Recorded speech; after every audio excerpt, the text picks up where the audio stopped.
Eh bien, hello la compagnie, c'est Arachnid.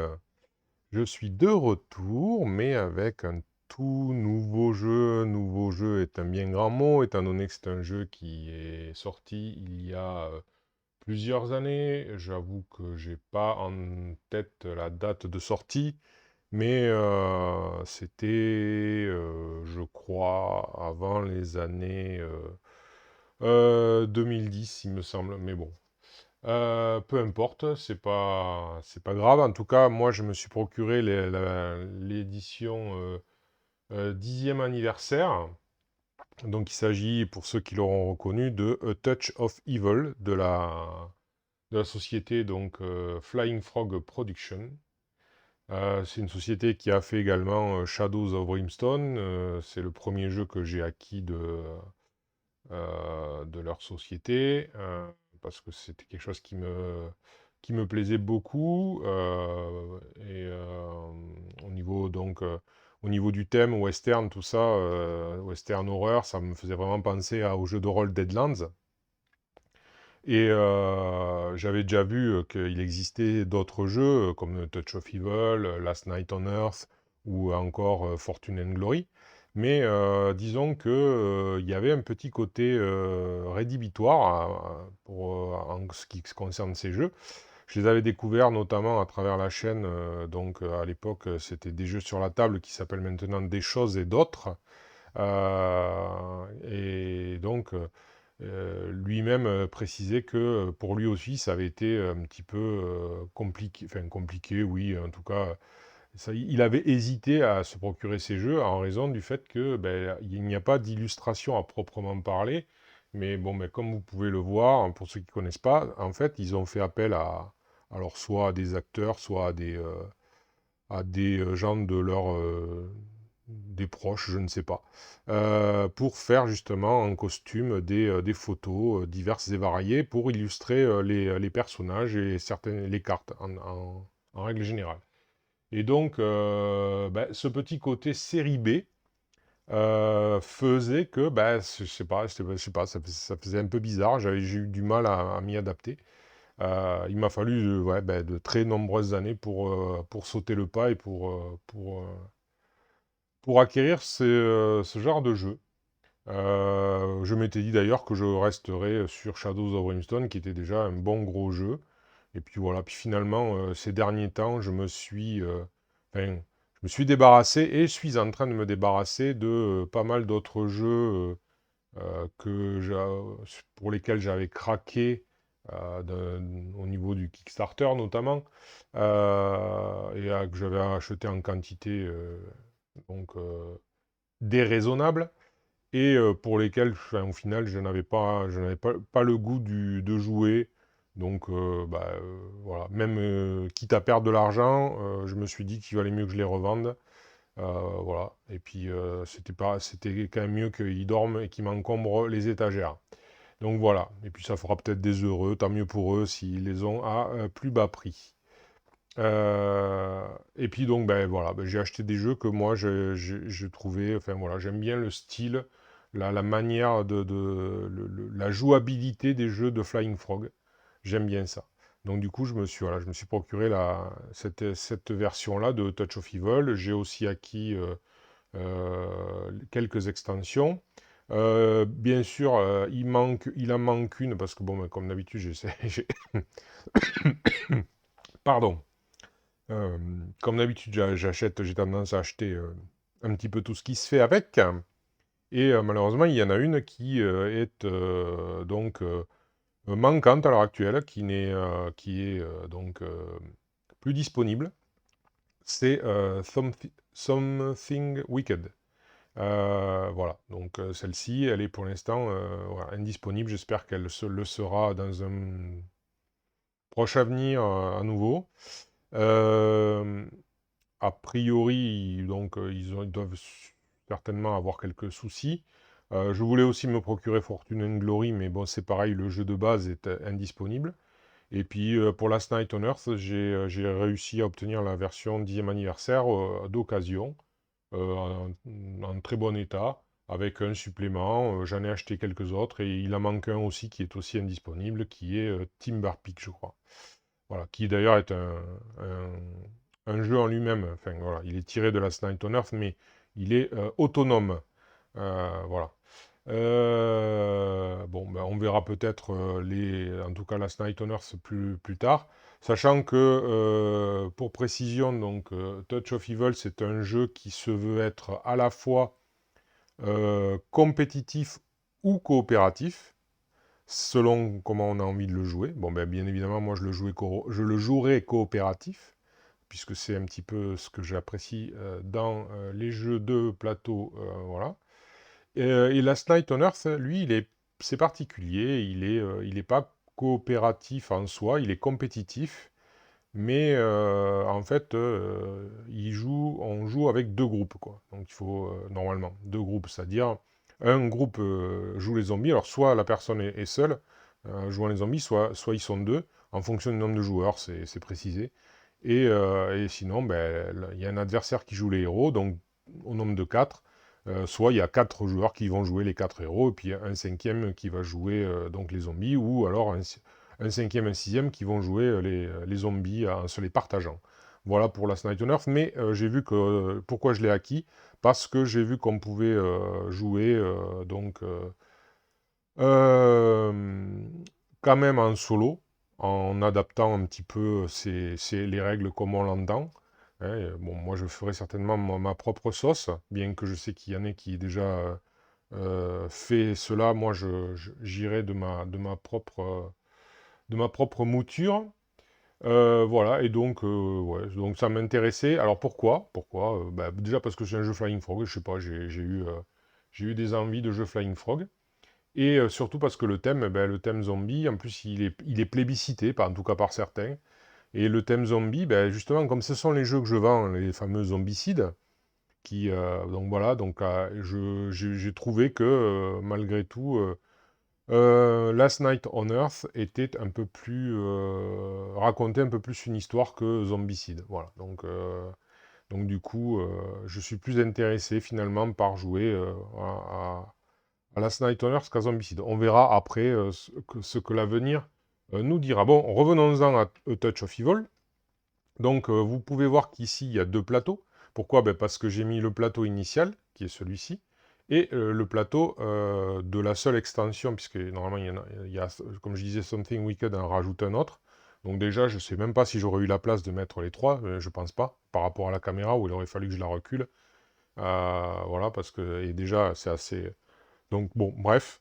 Euh, Ça, c'est The Coast, comme c'est inscrit ici, je ne sais pas si vous le voyez. Bien, on va dire. Voilà. Donc ça représente donc une côte, la côte avec le petit village de Tidewater, sachant que le village de base, c'est le village de Shadowbrook. Voilà. Donc on est dans une atmosphère un petit peu à la manière du Cavalier sans tête, de Sleepy Hollow, hein, pour le film avec Johnny Depp de Tim Burton. Voilà, on est un petit peu dans cette atmosphère-là. On va avoir divers vilains qu'on peut affronter. Bien sûr, on n'en affronte qu'un. Hein. Le but, c'est d'aller le confronter. Dans un affrontement, on va dire, épique. D'éliminer ce vilain qui terrorise et sévit dans la région à travers diverses déprédations. Voilà. Pour ça, donc, moi j'ai choisi, on peut prendre, donc généralement je crois que c'est prévu pour minimum 2 personnages, et jusqu'à 6 je crois. Mais moi j'ai décidé, j'ai vu beaucoup de parties qui se jouaient à 3 personnages, mais moi j'ai décidé d'être un petit peu plus foufou, et j'ai décidé d'en prendre 4, voilà, 4 personnages. Voilà, voilà, voilà. Alors, pour les règles, je partais du principe que c'est ma première partie. Voilà. J'ai lu les règles. J'espère en avoir retenu en tout cas l'essentiel. C'est probable que je me fasse des pauses pour me référer à certaines règles parce que c'est l'inconvénient des jeux de ce genre. Et Flying Frog, voilà, en est l'exemple type où il y a énormément de cartes, énormément de textes avec des petites règles, comme vous pouvez le voir sur les lieux, tout ça. Les héros ont des capacités, le vilain a des capacités, enfin bref, un tas de petites règles à se rappeler. Et eh bien, c'est bien compliqué de tout se souvenir et de ne rien oublier. Voilà, donc j'espère que vous me pardonnerez si je fais quelques oublis ou quelques bévues, surtout que, enfin, il faudra prendre en compte aussi que c'est ma première partie, donc c'est encore plus compliqué de d'être, disons, d'approcher la perfection dès le départ. Voilà. Du coup, je sais pas trop quoi présenter de plus, à part le fait, donc là, il y a une sorte donc c'est la piste de l'ombre, enfin ouais, des ténèbres, la piste des ténèbres, qui va donc évoluer au fil du temps à travers les cartes et à travers les événements qui vont se produire. Et donc elle va réduire, et si on arrive, enfin si on a, une fois arrivé à 1, on est obligé encore de baisser, ben on aura perdu la partie. Voilà. Autre moyen de perdre la partie, je crois, c'est si tous les personnages sont KO en même temps. C'est-à-dire, ouais, vous pouvez avoir un personnage qui est KO, c'est pas gravissime, il va revenir, il va avoir quelques pénalités, mais il va revenir. Par contre, s'il s'avère que sur un tour, ils se retrouvent tous KO, eh bien, la partie est perdue aussi. Voilà. Voilà comment on perd à A Touch of Evil. Alors, c'est la version 10e anniversaire qui est venue donc avec du très beau matériel. Du matériel voilà, qu'il n'y avait pas dans la boîte initiale que j'ai pu apercevoir à travers les vidéos. Et du coup, ben, moi, ça m'a donné envie, comme certains ont fait, ben, de reprendre un petit peu la peinture de figurines. Alors, bien sûr, hein, ne vous attendez pas à des miracles, je suis un piètre peintre.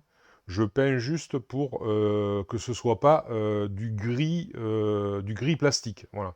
Donc, voilà, je fais pas dans la dentelle, on va dire, hein. Donc, voilà. Alors, ben, ce que j'ai fait, c'est que il y avait des bustes là pour représenter les notables. Alors là, il faut noter que vous noterez que les notables, voilà, il y en a 9. Mais à la base, dans le jeu de base, il n'y en a que 6. Ce sont les 6 de gauche. Les 3 qui se trouvent à droite, ici, ce sont ceux qui viennent avec l'extension de The Coast, extension qui, elle, ne bénéficie pas des améliorations de 10e anniversaire. Donc, du coup, eh bien, moi, il y avait des petits bustes comme ça pour représenter les personnages. Eh bien, je n'en ai que 6, bien évidemment.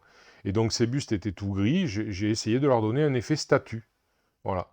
Donc, je suis assez satisfait de moi. Mais bon, après, j'imagine que certaines autres personnes, certains autres peintres seraient encore plus doués. Mais moi, j'aime bien le style que j'ai pu donner. C'est sympathique. Donc, ceci, c'est Lady Anne qui se trouve ici. On va après y mettre aussi des secrets. Donc ici, nous avons le docteur Manning, qui se trouve ici. Alors, je vais peut-être le montrer comme ça, mais voilà, le buste du docteur Manning. Alors, voyons voir. Voilà, vous voyez. Hop. Je vais pas montré Lady Anne Brooke, mais bon, voilà. Voilà, Lady Anne Brooke. Hop. Ensuite, nous avons le révérend Harding. Voilà pour le révérend Harding. Hop, je vous montrerai les illustrations ultérieurement. Nous avons le magistrat Croft. Hop là. Alors, ben, il veut pas. Elle veut pas. Et écoutez, elle ne veut pas, elle fait la moue. C'est assez bizarre. Bon. Non, tu veux pas. Bon, tu veux pas. Écoutez, c'est pas bien grave. Et ensuite, nous avons la sage-femme, donc ce qui est Sophie, la sage-femme. Bon, elle veut toujours pas. Ah si, ça y est. Voilà. Voilà. Et enfin, Lord Hanbrook. Donc, à Shadowbrook, il y a un manoir et il y a Lord et Lady Hanbrook. Voilà, qui sont ici. Le manoir étant là-bas. Donc, Eh bien, en parlant de manoir, eh bien, il y avait aussi une figurine de manoir que je me suis amusé à peindre. Voilà, un petit peu, voilà, histoire de l'illustrer un peu. C'était tout gris, c'est quand même plus sympathique comme ça, avec la petite fontaine et tout. Donc voilà, on va aller mettre le manoir là-bas. Voilà. Hop, j'ai choisi de faire le sol pas très réaliste, mais plutôt à la teinte un petit peu de la carte, parce que je trouve que voilà, ça fait vieille carte de l'époque, c'est l'effet qu'ils ont voulu donner. Donc j'ai voulu un petit peu respecter ça. Ensuite, eh ben, donc Abandon Keep, donc a priori c'est un pensionnat ou orphelinat abandonné. Donc voilà, hein, l'orphelinat abandonné. Voilà, comme ça. Donc le voici ici. Ensuite, ben, il y a la vieille forêt, donc avec ses arbres morts, tordus, tout moche, hein. Voilà, donc la vieille forêt est ici. Voilà, hop. Et enfin, là-bas, il y a le moulin. Donc voilà, j'ai fait un petit moulin comme ça. Voilà. Donc hop, voilà. Donc ça, c'est voilà, je trouve que ça quand même, ça a un peu plus de gueule. Bon, après, je comprends, honnêtement, je comprends ceux qui ne peignent pas et qui préfèrent jouer. Moi, voilà, bon, j'ai apprécié de passer un petit peu de temps à peindre pour après jouer avec ça. Voilà, bon. Chacun son choix, mais je comprends très bien. D'ailleurs, je crois que on en avait discuté, c'est le cas de Ludiquement Solo. Lui, il préfère jouer. Bien sûr, c'est pas son truc la peinture, mais il a raison, hein, c'est tout aussi louable que de jouer, jouer, jouer. Voilà. Alors, maintenant, alors les personnages, ben, ce que je vais faire, c'est que je vais comme ça, un peu les mélanger, hein, voilà, histoire de les mettre. Bon, c'est juste comme ça parce qu'en fait, après, il y a un ordre par rapport à ce jeton au premier joueur. Alors, il y a cette espèce de Flying Frog, hein, et on va plutôt utiliser ça, ce sera plus dans le ton. Voilà, donc du coup, ben, le premier, ce sera donc Katharina la hors-la-loi. Katharina la hors-la-loi. Voilà. Alors, il y a des petites histoires hein, pour chaque personnage dans le livre de règles. D'ailleurs, c'est bien parce que le livre de règles reprend vraiment toutes les règles de toutes les extensions et montre les personnages et leur donne une petite histoire à chacun. Alors, ben écoutez, on va venir à sa petite histoire après. Alors, on va essayer de la mettre pour qu'on la voit. Alors, je pense, honnêtement, il y a tellement de choses que je ne peux pas faire tout apparaître à l'écran. Voilà.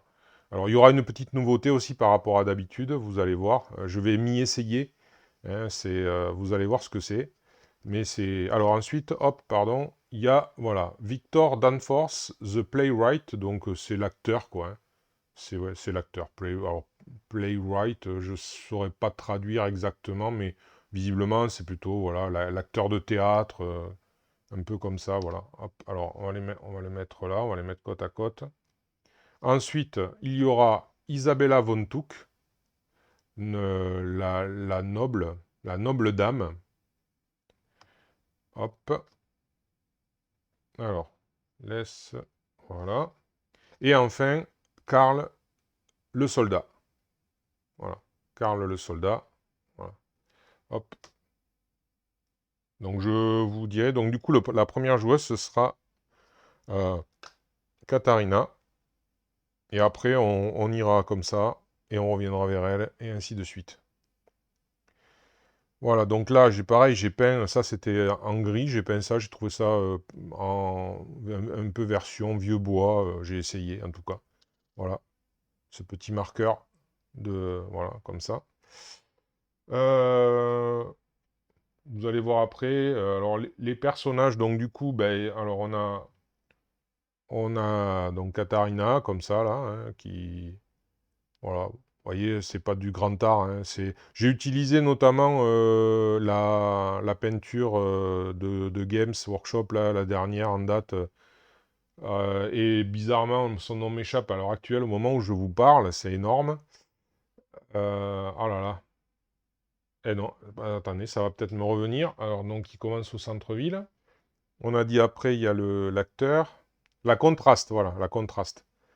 Donc voilà, pour faire des effets comme ça, moi je fais pas d'éclaircissement. Vous voyez, regardez, je trouve que ça, voilà, je fais pas. C'est, il y a beaucoup mieux. Il y a des talentueux peintres qui font pas 10 fois mieux, mais 100 fois mieux, 1000 fois mieux. Et moi je me contente de ça pour du jeu de plateau. Je trouve que c'est pas mal, voilà. Après, donc il y a la noble, Isabella, voilà, hop, voilà, petite, avec son poignard dans le dos, voilà, hop. Et enfin, le soldat avec son fusil, hein, ce cher Karl, voilà, un peu blondiné, avec son vieux par-dessus.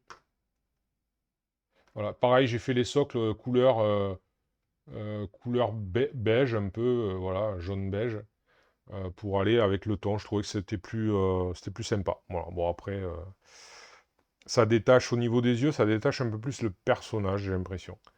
Voilà, bon après, chacun voit midi à sa porte. J'ai voulu essayer ça, ça m'a paru approprié pour mon goût. Euh, que dire de plus? Bon, après, il y a d'autres accessoires. Donc, ben, on va affronter donc le terrible vampire. Alors, honnêtement, voilà, je voulais partir sur un truc un petit peu loufoque, un peu à l'image de ce cher Allegrin qui avait fait une partie où ses héros sont allés affronter Marcel von Zarovich, en référence à Strat von Zarovich de, du monde de Ravenloft à Donjons et Dragons. Mais bon, j'ai pas été inspiré pour vous trouver un nom loufoque. Voilà. À part peut-être Kesta le vampire. Kesta le vampire, hein, donc, mais bon, c'est un peu naze. C'était de Henry. Henry, non? Anne Rice. Henry, non? Ça vous va aussi? C'est un petit jeu de mots franglais. Voilà. Bon, voilà. Sans commentaire. Donc, ben, on va affronter voilà, le vampire. Donc, pareil, je vous détaillerai ses capacités également. Alors, à savoir que, oui, c'est vrai, faut pas que j'oublie normalement, il a 5 en combat et 5 points de vie, mais en fait, en coopératif, il a un nombre de points de vie multiplié par le nombre de personnages. Donc là, en l'occurrence, il n'aura pas 5 points de vie, 5 points de vie, mais 20 points de vie. Et pas de points de mie, de peine de mie, parce que les peines de mie, ça va pas. Il peut s'en payer une tranche, remarquez, hein, mais voilà. Euh, alors, la 10e anniversaire vient avec des jetons. Voilà, ouais, je les ai mis dans des petits ramequins. C'est des jetons. Ça, c'est la monnaie du jeu. Ça s'appelle des investigations pour ceux qui ne savent pas. Donc là, voilà, des jetons bleus. Il y en a en valeur 1 et en valeur 5. Alors, cette monnaie, elle représente à la fois les informations qu'obtiennent les héros sur ben, l'adversaire. Hein. En l'occurrence, là, ce sera le vampire. Et également aussi, c'est la confiance, la sympathie des gens du village et des alentours pour eux. Donc du coup, ben, voilà, le fait qu'ils vont dépenser des investigations pour acquérir des biens, c'est un petit peu, ben, les gens veulent les aider. Et comme ils leur font plus d'investigations, plus ils leur font confiance pour combattre le mal, et plus ils sont prompts à les aider et à leur fournir du matériel. C'est comme ça que moi j'ai compris leur explication et c'est tout à fait honorable et intéressant comme concept. Enfin, moi j'aime bien. Voilà. Ensuite, ben, vous avez des blessures. Voilà. Il y a des blessures comme ça qu'on pourra mettre sur les personnages quand ils seront blessés. Voilà. Ou pareil, il y en a en 1 et 5. Et puis après, il y a tout un tas de jetons. Alors, je vais essayer de vous présenter aussi tous les tas de cartes qu'il y a. Hein. Et là, c'est pas peu dire. Bon, il faut dire que moi, j'en ai rajouté parce qu'il y a les extensions, il y a tout un tas de trucs, il y a des achats à part hein, qui font que. Donc voilà, hein, ça, je peux pas le mettre devant, hein, vous voyez. Voilà, il y a tout ça. Et encore, il y en a encore un peu dans la boîte. Hein. Voilà. Donc je vais jouer avec tout ceci. Et bien évidemment, là j'ai que une grosse extension. L'autre grosse, comme je l'ai dit, je ne l'ai pas. Donc du coup, je manquerai de place en fait. Il me faudrait un second présentoir pour pouvoir toutes les mettre. Voilà. puisqu'en fait, il y a des paquets de cartes suivant les lieux, des lieux importants comme le moulin, le manoir, tout ça. Et donc, on peut y faire des rencontres, y trouver des objets, enfin, voilà, il s'y passe plein de choses, voilà. Donc, c'est là où j'aime bien ce genre de jeu. Il y a du hasard, certes, il y a beaucoup de hasard, parce que vous allez voir, c'est beaucoup de G2D. Et voilà. Et d'ailleurs, c'est là où ma petite surprise arrive. Donc, allez, je la présente maintenant. Voilà, hop, regardez. Voilà, une deuxième caméra. C'est un téléphone que j'ai hérité de mon épouse qui ne s'en sert plus et que j'ai réussi à, à utiliser avec une application que d'ailleurs vous pouvez voir le nom de l'application parce que je l'ai pris gratuite et pas payante. Donc du coup, il y a le nom qui apparaît. Voilà, une application qui se met à la fois sur le téléphone et sur l'ordinateur. Et du coup, quand on lance les deux en même temps, ils font le lien et ça permet de transformer son téléphone en webcam. Et donc du coup, je peux avoir à la fois deux webcams, ce qui va me permettre de faire des G2D que vous allez pouvoir admirer. Voilà, hop, voilà l'effet que je compte donner. Alors après, bon, je vais essayer de jongler entre les caméras, comme je pourrais, parce que je ne suis pas un expert. Je n'ai pas le doigté de Ludiquement Solo avec son petit clavier donc Bluetooth. Non, je n'ai pas ça. Voilà. Donc je fais encore à l'ancienne, à la souris. Voilà. C'est pour ça que mes transitions sont certainement un petit peu plus abruptes ou moins fluides. Voilà. Que dire de plus? Eh bien, on va continuer un petit peu la préparation. Alors, j'essaye de me mettre dans le bain parce que c'est pareil. En fait, j'ai lu les règles, après j'ai peint. Donc, les règles, elles sont un petit peu... Là, je les ai pas vraiment relues juste avant la partie. Alors, j'espère que ma mémoire va pas trop me faire défaut.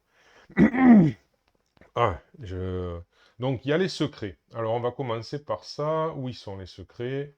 Secrets, secrets, secrets, les voilà les secrets. Donc le paquet de secrets. Donc je les mélange devant vous. Donc alors, petite subtilité, donc les notables de la ville, et donc de Shadowbrook, et ceux de Tidewater, ont des secrets.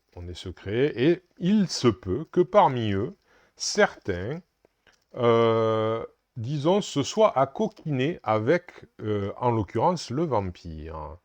Voilà. Et fasse partie de ces séides. Et ça, on ne le sait pas au départ, on va leur mettre des secrets, et on essaiera de découvrir au fil du temps si oui ou non ils font partie de ces sbires ou pas. Après, certains autres auront des secrets intéressants, où donc ils vont pouvoir nous aider encore mieux qu'ils ne l'auraient fait, ou alors ils vont avoir des petits secrets un peu inavouables, mais sans grande conséquence. La petite subtilité, c'est que par contre, à Tidewater, alors l'explication, j'avoue que je ne l'ai pas, ou je ne sais pas si elle est vraiment expliquée dans les règles, en tout cas je ne l'ai pas retenue, mais eux, les trois de Tidewater, eux, ont deux secrets au départ. Voilà.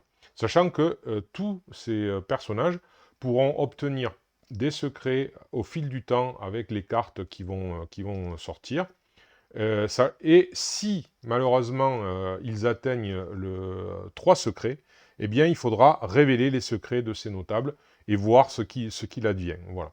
Sinon, dans le jeu, en accumulant les fameuses investigations, on pourra payer, ça fait partie des actions possibles, payer en fait pour obtenir pour aller voir les secrets de ces notables, de façon à vérifier si oui ou non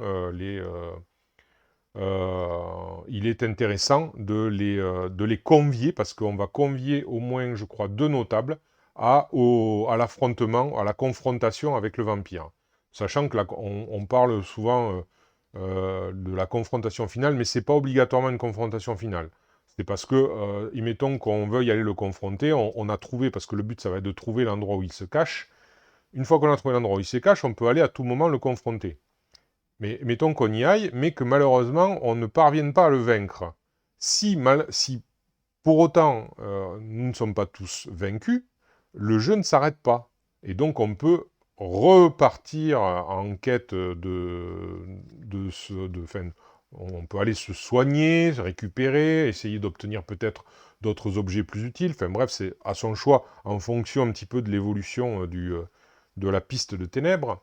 et les ténèbres donc, qui, au fil du temps, s'abattent sur la région, eh bien, on pourra quand même y retourner, voilà, jusqu'à ce que soit la piste soit arrivée au bout, soit on ait été tous mis KO, voilà, par un effet de jeu, que ce soit les sbires du vampire, enfin oui, du vampire ou du vilain, quoi, pour parler plus généralement dans le jeu, ou le vilain lui-même, quoi.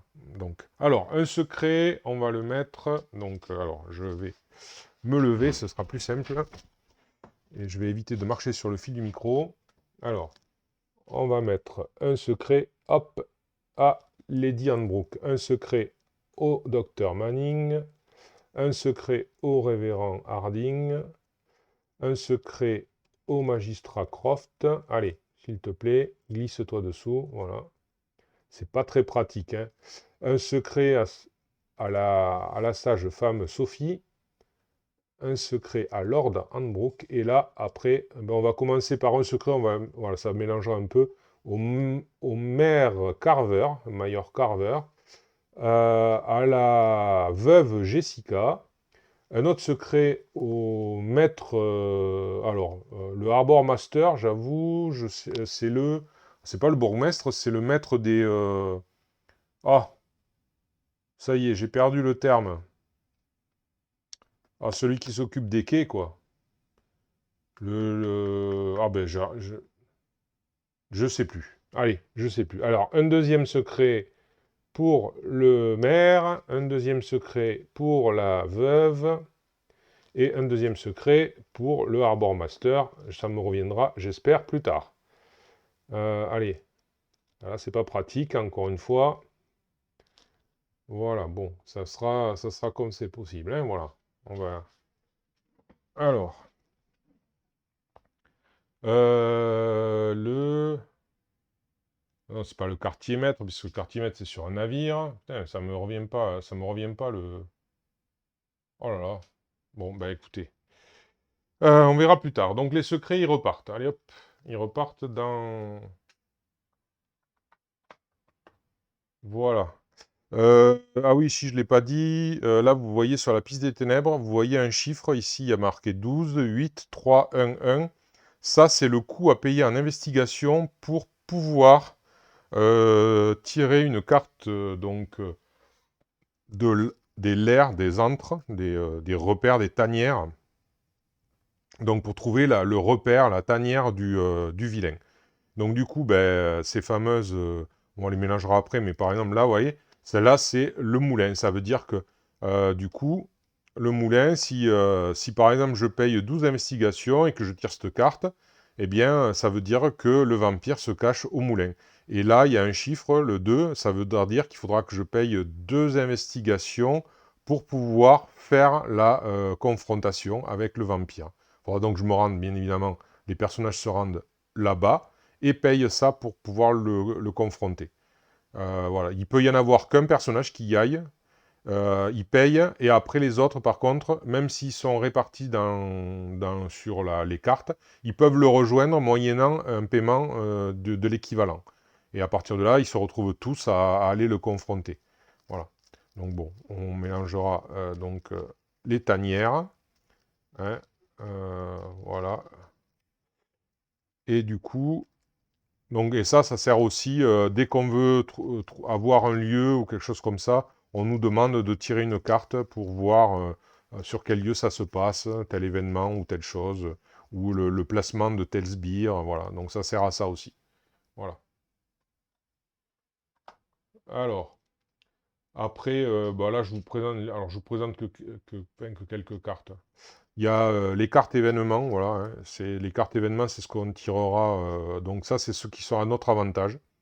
Voilà, hein, il y a tout un tas de textes à chaque fois, donc normalement on constitue une main.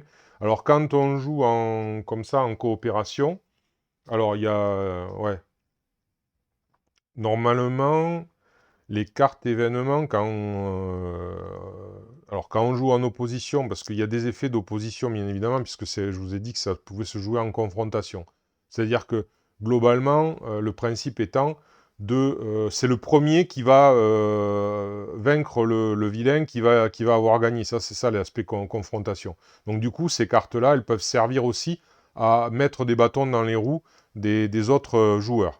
Voilà. Quand on joue en coopératif, eh bien, du coup, chacun a son set de cartes aussi, dans ses mains, bien sûr, si on est plusieurs joueurs, et va utiliser, eh bien, là, du coup, pas pour se mettre des bâtons dans les roues. Quand c'est en coopération, mais qu'on joue seul, en fait, eh bien, dans ces cas-là, le set de cartes, il est valable, il y a un seul set de cartes, quoi. On ne fait pas un set de cartes pour lui, un set de cartes pour chacun. On fait un set de cartes commun, là, donc j'aurai un set de cartes événements pour tout le monde. Par contre, les objets qu'eux, ils vont trouver et qu'ils pourront avoir, là, ce sera personnel, quoi. Ils pourront après les échanger s'ils se retrouvent au même endroit, ça c'est possible, mais voilà. Donc il y a ces cartes-là, voilà. Alors là, si vous avez pu voir tout à l'heure, c'est énorme. Et il y a ces cartes-là, c'est les cartes mystères, donc ça c'est les cartes néfastes, hein. Vous voyez déjà, elles sont plus sombres. Donc voilà, on en tirera régulièrement pour voir ce qui se passe dans la région de Shadowbrook. Voilà. Alors après, bon, je vous montrerai les autres cartes. Alors j'ai aussi, alors je sais pas si je le fais, mais je pense que oui, pourquoi pas. J'ai acheté aussi ce petit supplément, hein, voilà, directement sur le site de Flying Frog. Alors si vous voulez vous y tenter, je vous dis de suite, ça coûte la peau du cul. Hein. Pourquoi? Pas le jeu de cartes, hein.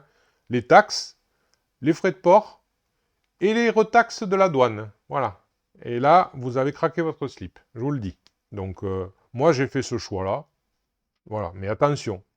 Attention, méfiez-vous, parce que y a ça, quoi. C'est-à-dire qu'on s'en... Bon, vous me direz, quand vous achetez sur le site, vous allez vite voir les taxes et le frais de port qui sont énormes. Donc ça, vous allez vite voir que si vous voulez aller au-delà ou pas. Mais sachez qu'en plus de ça, quand ça arrive en France, eh bien, il faut aussi repayer des taxes pour la douane. Donc attention.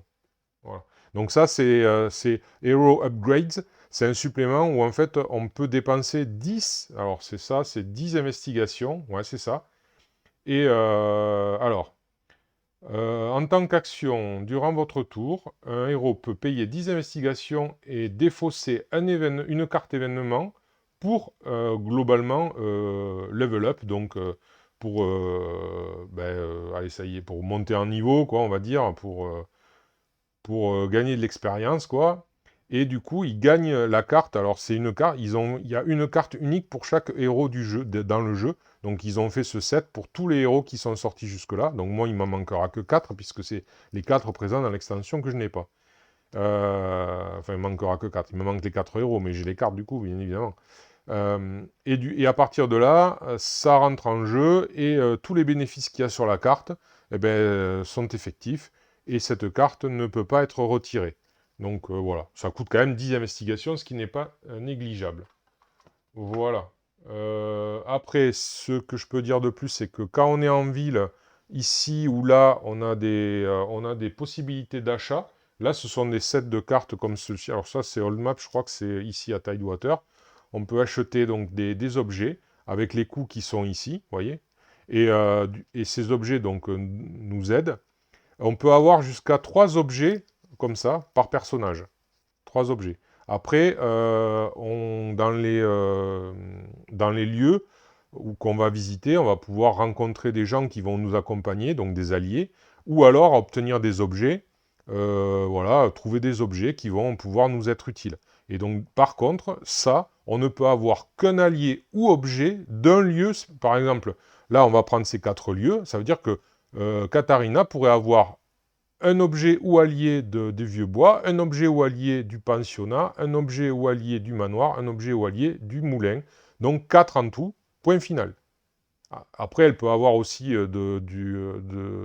d'ici, là, des lieux qui se trouvent ici, donc ça rajoute autant, bien évidemment. Mais par contre, voilà, c'est un seul objet de chaque lieu. Et après, ils peuvent avoir jusqu'à 3 objets en provenant de ventes en ville, que ce soit l'une ou l'autre, voilà. Donc, voilà. Et donc cela, bien évidemment, c'est pas au hasard, puisque on va, entre guillemets, enfin, vente, oui, c'est vente, entre guillemets, enfin, c'est pas une vraie vente, mais bon, comme je vous l'ai expliqué tout à l'heure par rapport aux investigations, c'est simplement on va en ville, on obtient des choses pour s'aider, quoi. Voilà, donc les gens nous donnent, nous offrent, en échange de l'aide qu'on leur offre pour combattre le vilain. Et donc voilà. Ouais, après, il y aura d'autres choses peut-être qui interviendront en cours de route que là, j'ai pas en tête parce que comme j'ai jamais joué, j'ai pas tout encore en tête, honnêtement. Donc, on va voir. Ce que je trouve bien, c'est qu'ils ont fait une carte comme ceci où vous avez donc le, le, le jeu. Alors, je précise, oui, pardon. Je précise. Flying Frog est une société aux États-Unis. Le jeu est en anglais. Et il n'a jamais été traduit et je doute. Alors, maintenant, je vais mettre ça avec des bémols parce que Too Many Bones, on disait ça aussi de lui, qu'a priori il serait jamais traduit. Et puis, bingo, ça vient de tomber qu'il est. Enfin, ça fait quelques mois qu'on sait il va être traduit. Voilà. Donc, mais en fait, Too Many Bones, c'est quand même un peu plus récent. Et la boîte de, je crois, Ship Theory Games, c'est quand même un peu plus récente que Flying Frog. Donc, voilà. Donc, je pense pas, honnêtement, que ce jeu-là soit. Sachant que de toute façon, pour. Alors, je sais pas où ça en est, mais à l'époque, donc, je sais pas, peut-être 2014, ou j'en sais rien, je sais plus, honnêtement, 2014-2015, les premières vidéos sur ce jeu-là, des choses et d'autres, il disait que déjà, il y avait quand même pas mal de traductions d'amateurs, des cartes et tout ça. Donc, vraiment, si vous êtes intéressé par le jeu, mais que l'anglais pour vous est rédhibitoire, parce qu'il y a quand même pas mal de textes, hein, c'est vrai, c'est pas un texte extrêmement difficile, hein, honnêtement, par rapport à Too Many Bones, où c'est chaud, Too Many Bones, au niveau de l'anglais. Là, quand même, ils ont fait des textes assez simples. Mais malgré tout, je sais très bien qu'il y en a parmi vous qui sont, voilà, qui sont réfractaires. Ça se comprend. On n'est pas tous, voilà, on n'est pas tous anglophones, on va dire. Mais moi, je le suis déjà pas non plus de manière très très poussée. Mais voilà. Euh, donc, sachez que voilà, il existe quand même des traductions, donc si ça vous intéresse, mais sachez aussi que vous ne trouverez certainement pas le jeu en français à ma connaissance. Voilà, hein. Il n'a jamais été traduit et j'ai peu d'espoir qu'il le soit. Voilà. Ceci dit, j'en étais où? Oui, alors j'en étais à dire, voilà, donc The Game Round, donc ça explique le round. Après, derrière, vous avez le tour du héros. Donc, alors c'est sympa parce que ça détaille. La seule chose, c'est qu'après, il y a la phase mystère. Et la phase mystère, ben, il n'y a pas de carte. Donc, c'est un peu dommage. Il faut repartir dans les règles pour voir les étapes de la phase de mystère. Je crois pas qu'il y ait alors, à moins que ce soit dans les grandes cartes que j'ai oublié de regarder. Vous voyez, ça, c'est les vilains et tout ça, là, il y en a un paquet, hein, à travers les extensions. Puis dans la version 10e anniversaire, ils ont mis tous ceux qui étaient sortis sur leur site et tout ça, quoi. Donc là, c'est la table de mystère de coopérative. Donc qu'il faudra, donc en coopération, on fait ça en plus. Non, ça c'est Shodan Chart, donc non. Non, non, il n'y a pas de... Non, non, apparemment pas. Donc vous verrez que le vampire, il a sa petite carte aussi avec les mignonnes, donc les sbires qu'il a. Donc il y a deux côtés, il y a un jeu basique et un jeu avancé. Bon, on va faire quand même, même si je débute, on va quand même faire le jeu avancé. Voilà. Après, il y a juste une petite chose. Ah oui, peut-être quelque chose. Alors ouais, il y a 3 investigations ici, au départ, là. Donc on va les mettre. Je sais pas s'il n'y en a pas ailleurs. Je regarde. Poum, poum, poum. J'ai pas l'impression qu'il y en ait ailleurs. Non. Non, non, non, non, non. On ne dirait pas. Je vois aucun autre texte. Alors ici, je sais qu'il n'y en a pas, ça c'est sûr. Mais ici, je sais que sur les extensions, mais je crois que c'est sur celle que j'ai pas, Something Wicked, où il y a plus d'investigation sur le plateau dès le départ. Voilà. Bon, non, il n'y a pas. Donc, oui, alors, pour information, un personnage, hop, allez, on va prendre celui-là, donc qui arriverait ici. Dans l'ancien jeu, il fallait qu'il fasse un test soit parce que oui, j'ai pas expliqué non plus les personnages, mais bon, ils ont des caractéristiques. Alors, ils ont de l'honneur, une caractéristique d'honneur.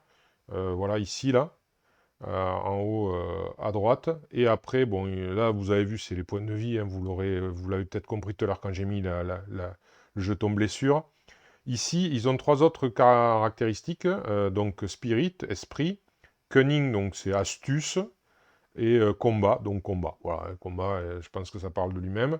Et donc on peut faire, dans le jeu de base, on devait faire un test soit de spirit, soit de cunning, et chaque 5 plus, on récupérait une investigation sur le lieu où on se trouvait. Là, je ne sais pas pourquoi, ils ont simplifié la chose.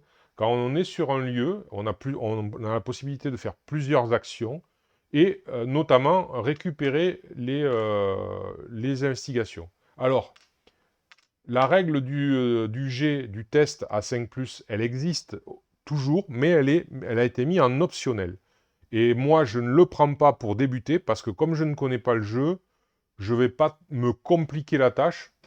Voilà, je vais déjà essayer de découvrir le jeu, voilà, avec la règle qu'ils ont mis, la règle de base par rapport aux investigations.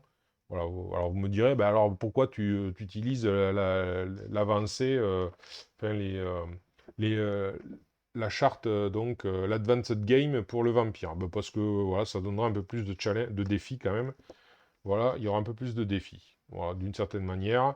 Mais il y aura, là, j'ai pas voulu non plus trop jouer avec le hasard au départ parce que je me connais, je sais que le hasard, il fait pas toujours bien les choses avec moi, donc voilà. Donc je préfère, voilà, faire comme ça. Après, chacun voit midi à sa porte encore une fois. Alors, ouf. Donc, ça fait déjà un bon moment que je vous cause et je n'ai toujours pas fini la présentation. On va peut-être faire quoi? Alors, on va faire de la lecture un peu, de la lecture, enfin de la traduction, de la pseudo-traduction. On va essayer. En tout cas, vous voyez, le livre est assez fourni. Alors, nous avons, alors, ben, je vais les faire dans l'ordre. Alors, Katharina, la hors-la-loi. Donc, une vaurien, une voleuse. Katharina, donc, parcourt les routes la nuit, et comme une brigande de grand chemin, quoi. Alors, elle est compétente à l'épée, et elle est habile avec un- une arbalète de poing.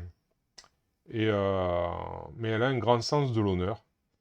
Donc, donc avec un clin d'œil et un sourire, elle vole aussi les riches voyageurs, euh, qui lui souvent lui donnent gracieusement leur, euh, leur fortune. Donc acquise parfois de manière douteuse, on va dire. Voilà pour elle. Après, on a qui? On a Victor Danforth, donc l'acteur, on va dire. Alors, c'est quelqu'un qui est, ouais, je suis pas encore une fois, je le dis, je suis pas un traducteur automatique, hein, donc je vois, c'est une grande gueule, quoi. Hein. Le grand, le Victor Danforth, de renommée mondiale, donc exprime de façon, enfin, exprime sans fin sa vie de grande aventure et d'exploits romantiques. Voilà.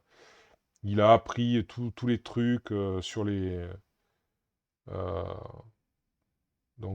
du commerce pour garder les apparences, alors qu'il cache le fait que, en fait, c'est une grande âme, donc c'est un peureux, quoi, c'est un grand peureux. Qui est même, ouais, qui a peur même de sa propre ombre. Voilà. Alors après, nous avons, allez, la suivante, c'est Isabella von Tuck, donc la noble dame. Alors, elle fut la femme donc d'un riche donc propriétaire terrien des colonies. Euh, elle a surtout vécu une vie, bon, ben, comment dire, recluse, bien que plutôt luxueuse, hein, donc voilà. Alors, elle est habituée à la politique et à obtenir ce qu'elle veut, hein. Euh, elle n'est pas, elle est, comment dire, trompeuse, manipulatrice lorsque ça lui sert. Récemment veuve, donc, euh, elle s'est entourée donc de serviteurs d'une diligence pleine de bagages voilà, elle est partie donc avec son entourage voilà, de serviteurs et de bagages dans sa diligence pour parcourir le monde à la recherche d'aventures. Ensuite, nous avons Karl, donc le soldat, c'est un vétéran de la Révolution. Il a donc été témoin des horreurs de la guerre. euh, et durant son temps donc, dans l'armée continentale, il a aussi vu des choses qui sont au-delà de l'image de ce qu'on peut imaginer, des choses surnaturelles. Avec son expérience, sa dure expérience du combat, donc il s'est mis à rechercher donc l'occulte et il est devenu un chasseur, traquant essayant d'éliminer les créatures de la nuit. Voilà pour eux. Donc du coup, maintenant, on va rentrer dans le détail de leurs capacités. Alors, Katharina. Alors, elle a 5 en honneur, elle a un grand honneur quand même, Katharina, hein, pour une hors-la-loi. Elle a que 2 en esprit, voilà, voilà. Elle est astucieuse, elle a 3. Donc, sachant qu'à chaque fois, ces chiffres-là, c'est le nombre de dés. Vous avez vu que c'était des D6 hein, tout à l'heure. Donc, c'est le nombre de D6 qu'on va jeter. Et généralement, donc, il faut faire 5 plus. Mais souvent, les cartes vous indiquent ce que vous devez faire. Si vous devez faire 4 plus, 3 plus, 6 plus, 5 plus, voilà. Mais après, il y a des règles de base. Par exemple, au combat, c'est 5 plus. Sauf dans son cas, elle, on va voir, elle, c'est une exception, mais voilà. Elle a 2 en combat, alors elle semble faible en combat par rapport à ce qu'on entend avec son talent à l'épée et son habileté à l'arbalète de poing, mais en fait, c'est qu'elle est mortelle, deadly. Donc, parce que quand elle jette les jets de combat, elle touche non pas sur 5-6, mais sur 4, 5 ou 6. Voilà, ça c'est sa capacité spéciale. Et elle a 4 quand même, elle est solide, elle a 4 points de vie. Voilà. C'est juste devenu intéressant. Ou cela devient intéressant. Voilà. Hop, on va lui mettre donc là. Alors, Victor Danforth, l'acteur. Donc lui, il a 3 en honneur, il a moins, mais c'est correct, 3, ça peut être assez moyen. Il a 4 en esprit quand même, c'est pas mal. Et 4 en astuce, par contre, il a un 1 en combat, c'est vrai. On voit bien que c'est un couard, quoi. Il n'est pas là pour combattre. Hein. Alors, on voit aussi qu'il a 3 blessures, 3 points de vie, entre guillemets. Donc,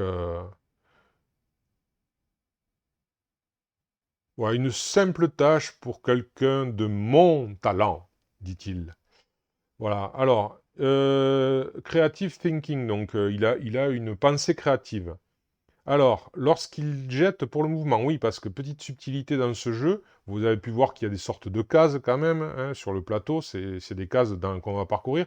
Donc les personnages n'ont pas de mouvement propre, dans les jeux Flying Frog, on jette généralement un D6 pour se déplacer. C'est complètement aléatoire, ça plaît pas. Je trouve que ça a un petit charme, déjà, parce que ça met un petit peu la pression. Et en même temps, ça reflète, cet aléatoire-là reflète les aléas de la vie. Parfois, ben, vous voulez partir à telle heure et arriver à telle heure, et bizarrement, vous n'y arrivez pas. Donc ben, c'est pour ça. Voilà, donc ben, ça reflète un peu ça. C'est que au final, vous allez peut-être pas pouvoir, disons, voyager comme bon vous semble. Voilà. Alors donc lui, lorsqu'il jette pour le mouvement, alors, on tire une carte. Ah oui, parce que si on fait un 1, quand même, quand on fait un 1 avec le D6, parce que sur le mouvement, en compensation, on tire une carte événement. Parce que comme on a fait vraiment le plus petit jet qui soit, en compensation, on a une carte événement. Donc je vous rappelle que les cartes événements sont bénéfiques. Et lui, sa petite subtilité, c'est que lui, il a une carte événement sur un 1 ou un 2. Donc il a 2 fois plus de chances d'obtenir une carte événement. Alors ensuite, il a une autre capacité, que c'est Flair for the Dramatic. Donc Il a le flair pour le drama, quoi. Alors, une fois par tour, pour donc as an action, donc pour une action, il peut payer 4 investigations. Alors, pour prendre n'importe quelle carte avec des guillemets dans le titre, en main, de la... Ah oui, de la défausse des événements. D'accord. Il faudra faire attention à ça. Si vraiment il y a un événement qu'on a défaussé pour X ou Y raison, et qui a donc qui dispose de guillemets, je suppose, dans son titre, hein, c'est... voilà. Ouais, c'est ça, dans le titre. Donc du coup, lui, il a la possibilité de payer pour le récupérer. Donc si vraiment l'événement est très intéressant, c'est à prendre en compte. Alors, Isabella von Tuck, la noble dame. Alors, elle a 2 en honneur. C'est une noble dame, et vous avez vu vous vous souvenez, hein, elle est manipulatrice, trompeuse, voilà quoi. Elle n'hésite pas. Donc du coup, elle a que 2 en honneur. Voilà. Elle n'est pas très honorable. Après, elle est très équilibrée. Elle a 3 en esprit, 3 en cunning, 3 en combat. Donc 3 en astuce, 3 en, voilà, 3 en combat. Elle a par contre que 2 points de vie. Elle est un peu fragile. Il va falloir faire attention à ça. Alors, manipulation, tiens donc, hein, comment on se retrouve? Alors, vous pouvez défausser un allié, un objet ou une investigation pour prévenir une blessure. Pour prévenir une de vos blessures, d'accord. Ah, ouais. Alors, cette habilité peut être utilisée euh, un nombre de fois, le nombre de fois qu'on veut par tour. Donc ça veut dire, par exemple, on prend 3 blessures. Si on veut, on dépense 3 investigations, et ben on ne prend pas de blessure. Oui, donc voilà. Donc, ben, c'est quand même très... Ah oui, je n'ai pas lu la seconde. Pop, pop, pop, pop. Personal servants. Ah ben oui, c'est ce qu'on disait, elle avait des serviteurs personnels. Alors, elle peut porter un objet supplémentaire ou un allié d'un seul lieu, ou un autre objet de ville, un autre objet de citadin. Donc, comme je vous l'ai dit, donc du coup, elle a droit à 4 objets provenant de la ville, ou alors elle peut porter un seul autre objet provenant, par exemple, elle peut avoir 2 objets ou alliés du moulin, par exemple un allié, un objet, voilà, et ainsi de suite, mais voilà, un de plus, quoi, voilà. Bon, ok, ça c'est les serviteurs. Parfait. Et maintenant, Karl le soldat. Alors, Karl le soldat, alors lui, il est très honorable, il a 5 en honneur. Il a que 2 en esprit, par contre. 2 en cunning, en astuce, hein, voilà, donc il est pas très, c'est pas de son fort, hein. Par contre, il a 4 en combat, là on voit quand même que c'est un personnage endurci, il a 3 points de vie. Là, j'ai pas lu la maxime de Isabella von Tuck, c'est quoi? Pourquoi les hommes seraient ceux qui ont tous les plaisirs? Ben oui, voilà. Alors, et lui, c'est Stand back, I handle this. Donc, oui, rester en arrière, je gère ça. Alors, c'est un vétéran. Vous pouvez ignorer la première touche que vous prenez durant un round de combat. Alors, cela n'a pas de bénéfice additionnel avec la capacité de Lady Handbrook. Ouais, donc Lady Handbrook, elle a une capacité, donc ça... No additional benefit, donc ça ne doit pas se cumuler, je suppose, avec la capacité de Lady Handbrook. Donc pareil, hein, tout cela, ils ont des capacités, je ne les connais pas. Donc j'essaierai d'en prendre connaissance quand même avant de démarrer vraiment la partie. Parce que ben, c'est important de savoir vers qui on va essayer de se tourner, qui nous semblera le plus apte euh, à, euh, à nous aider à combattre le vampire. Hein, voilà. Donc du coup, parce que comme je vous l'ai dit, une fois qu'on va faire la confrontation, on a le droit d'amener avec nous jusqu'à 2 notables de la ville. Et bien sûr, le mieux, c'est de choisir des notables. Alors, bien évidemment, il faudra choisir des notables dont on connaît dont on sait que les secrets ne vont pas nous être une pénalité. Donc voilà, c'est un peu le but d'aller découvrir leurs secrets. Et autre chose, il faut aussi choisir des notables de préférence dont les effets de jeu sont plutôt bénéfiques face aux vilains et ne sont pas, enfin, ne sont pas inutiles, quoi, ou du moins, voilà. Il va falloir jauger entre l'efficacité de chacun. Eh bien, écoutez, pour l'instant, je crois que j'ai tout dit sur, enfin, tout ce qu'il m'est venu à l'esprit. M'est venu à l'esprit, ouais, c'est le thé. Il y a un venut à l'esprit, non, venu à l'esprit. Voilà. Ben, simplement, je vous dis à très bientôt pour le début des aventures de ces quatre aventuriers, héros, dans A Touch of Evil. Et je vous remercie d'avoir suivi.